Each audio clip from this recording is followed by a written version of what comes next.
qual que é o maior motivo que fez o senhor conseguir se libertar do câncer? A fé, A fé. a fé.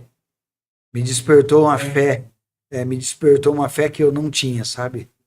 Depois que eu comecei o processo, Uhum. uma coisa muito importante, além da fé, é você estar perto de pessoas que te impulsionam a andar para cura, sabe? Sim. Porque quando você está no hospital, você vê várias rodinhas.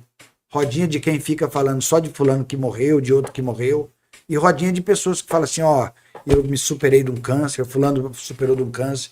Então eu me apegava perto desses caras. Quando eu vi uma pessoa falando de morte, eu saía de perto. Eu não ficava muito perto. Uhum. E despertou uma fé, sabe? Depois que eu vi que eu saí da cirurgia, que eu tive alta, que eu fui para casa, despertou uma fé. Eu falei, não, olha, acho que Deus está nesse negócio, sabe? Uhum. Acho que a fé é o primeiro passo, sabe? É pilar. Quando a pessoa passa por adversidade, você só descobre que você tem uma fé autêntica. Sim. É quando você passa a adversidade. Porque quando a vida tá tudo boa, nem precisa ter fé. Mas tá tudo boa, bem. Né? Quando você tá surfando em ondas altas, você tem duas coisas que eu aprendi com a minha enfermidade. Ter fé e descobrir quem realmente eram meus amigos. Porque quando eu era político, eu tinha um monte de pessoas que se rodeavam de mim, sabe? Sim. Que andou perto de mim, que eu achava que eram meus amigos, né? Mas quando eu tive doente, quando eu precisei, é quando aquilo, como Jesus fala, quando eu tive nu e não me deste de vestir, quando eu tive preso e não me visitaste, quando eu tive doente, eu fui entender quantos amigos que eu tinha. Eu não consegui encher as duas mãos. Nossa, parece que eu tenho tanto amigo, né? Quando eu me deparei, eu falei, gente, e o duro, e que eram pessoas que não eram do meu círculo de amizade, que foi encostar para ajudar a cuidar de mim. Que viraram meus amigos. Sim. Os amigos mesmo que eu achava que eu tinha, afastou tudo. Muitos afastou.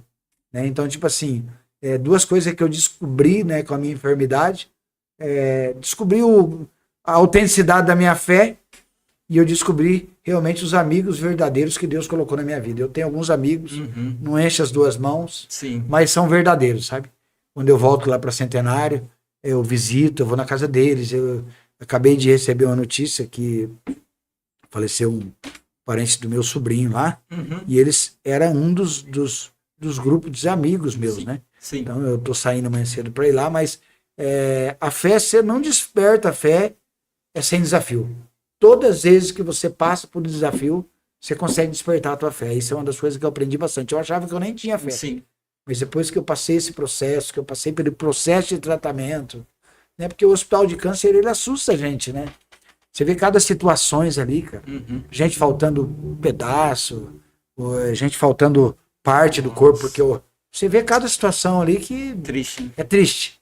Mas ao mesmo tempo, é bom que você olha para dentro de si e reflete, fala assim, quando eu vou no hospital, por exemplo, vou no paliativo, vou visitar alguém no UTI, eu olho para aquela pessoa assim e falo assim, nossa, a gente é muito miserável, sabe?